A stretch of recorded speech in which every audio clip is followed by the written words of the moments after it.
he was pushing the pace, going forward a lot. So, Did you watch Hernandez versus Trinaldo? yes, I watched all of them. What did you think of Hernandez and Trinaldo? That was a much closer fight. It was a funny fight to watch because Hernandez was very busy on the outside. Have you seen a lot of Hernandez before? I haven't actually. So I think I've seen a fight or two because he was one of the biggest prospects until he fought Cerrone.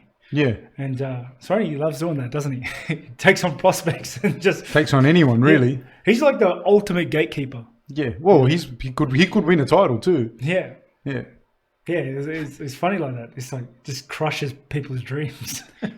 Hernandez, one of the things that I noticed, and I might be wrong, I don't know, maybe it was just that opponent, I don't know how it was because I don't know what they see in there, but Hernandez fought very differently even before he fought Cerrone. He fought he's like a wrestle boxer, very pressure fighter, and he kind of changed after that loss with Cerrone. Now, I don't know if he changed because of the loss of Cerrone or if Trinaldo himself caused him to not be able to have his normal game.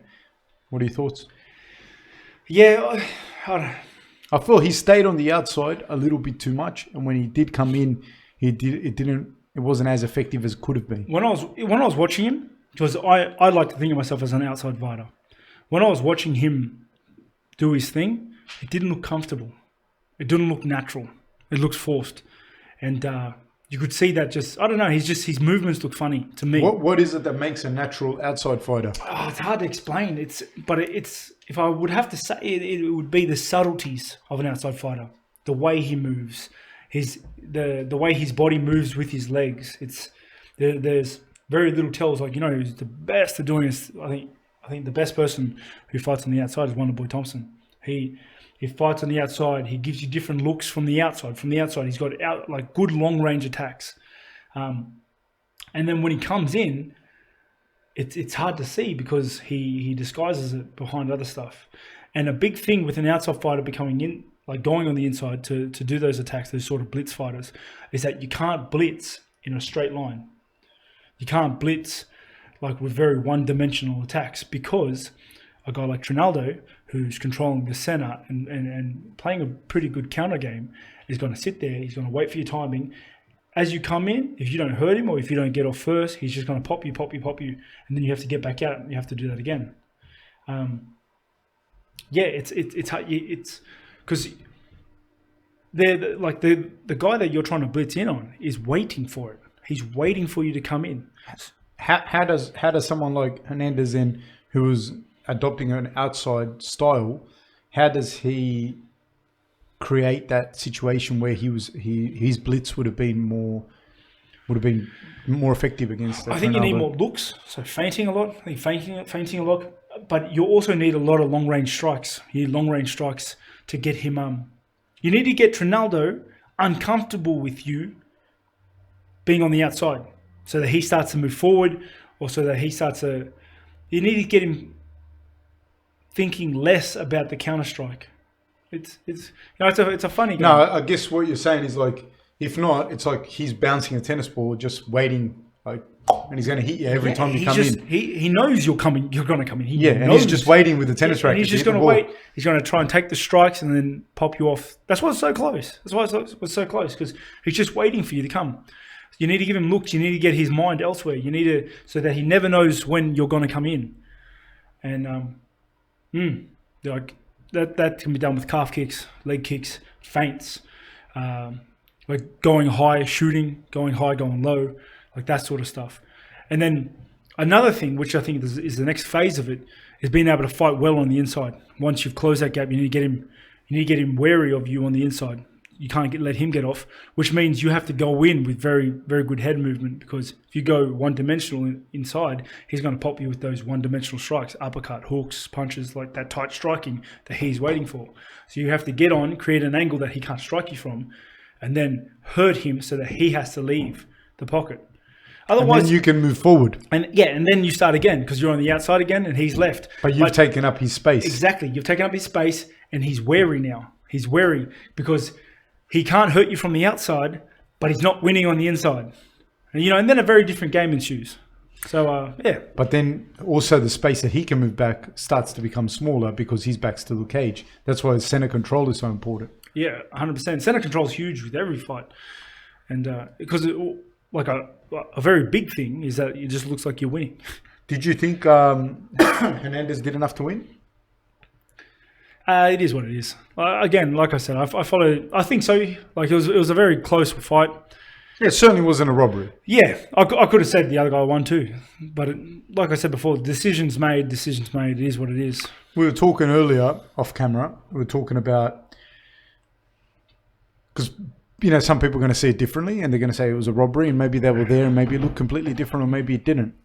But what are some of the factors? And I'm not saying I agreed with the same as you. I agreed with the decision with Hernandez. Like I was like, yeah, cool. Could have given it to the other guy, but okay. Even Hernandez said it, but he got the nod, so cool. Yeah. I love it because when people lose a close decision, they act like it's a robbery. It's the worst thing ever. But whenever they win a close decision, they never give it back. They never like, oh, whoa, no, I can't accept this. Give me a draw if nothing else, Yeah. But no, he was cool. He was like, yeah, no, it is what it is. But what are some of the factors you feel, not necessarily in that fight, but in fights in general, in close decisions? Hold on, wait. Before we go on, you know what is kind of annoying? Like exactly what you said, where the guys, when they lose, they're like, oh, it's the biggest upset, biggest robbery. But then when they win, they're like, I could see it. It could have gone either way. But like they're all humble and stuff. And it's like, the guys that are complaining, it's like, fucking do some self-reflection.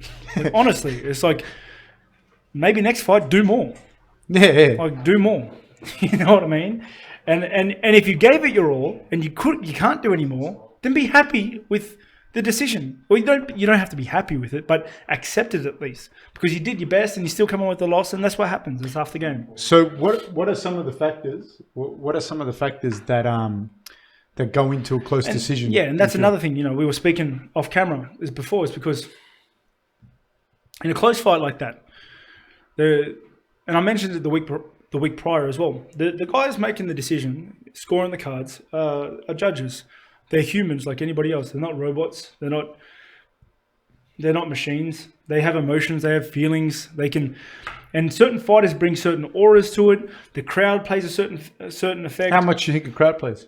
Massive a crowd. So like I said before last week with the Jones Santos fight, even though on the cards it was much closer than it looked, I never once thought Jones was losing, just because every time Jones would do something, the crowd would go nuts.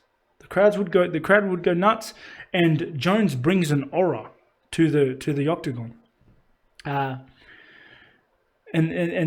that's a huge part. That's why they say. What's the atmosphere like for people that have never been to a fight live? Because I know just I grew up playing basketball, watching soccer. My family's South American.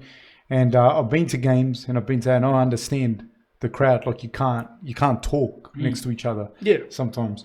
So can you explain what kind of influence the crowd can have over the judges? Yeah. What's an atmosphere like in those situations? Everyone's screaming. It's like.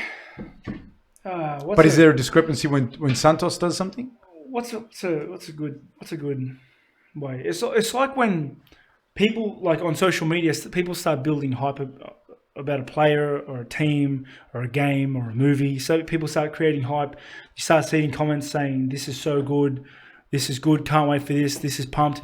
And whether you mean to or not, it starts to influence your mind subtly. Subtly. Got it. Fucking, you know the word I'm looking for, right? Help me here. Subtly.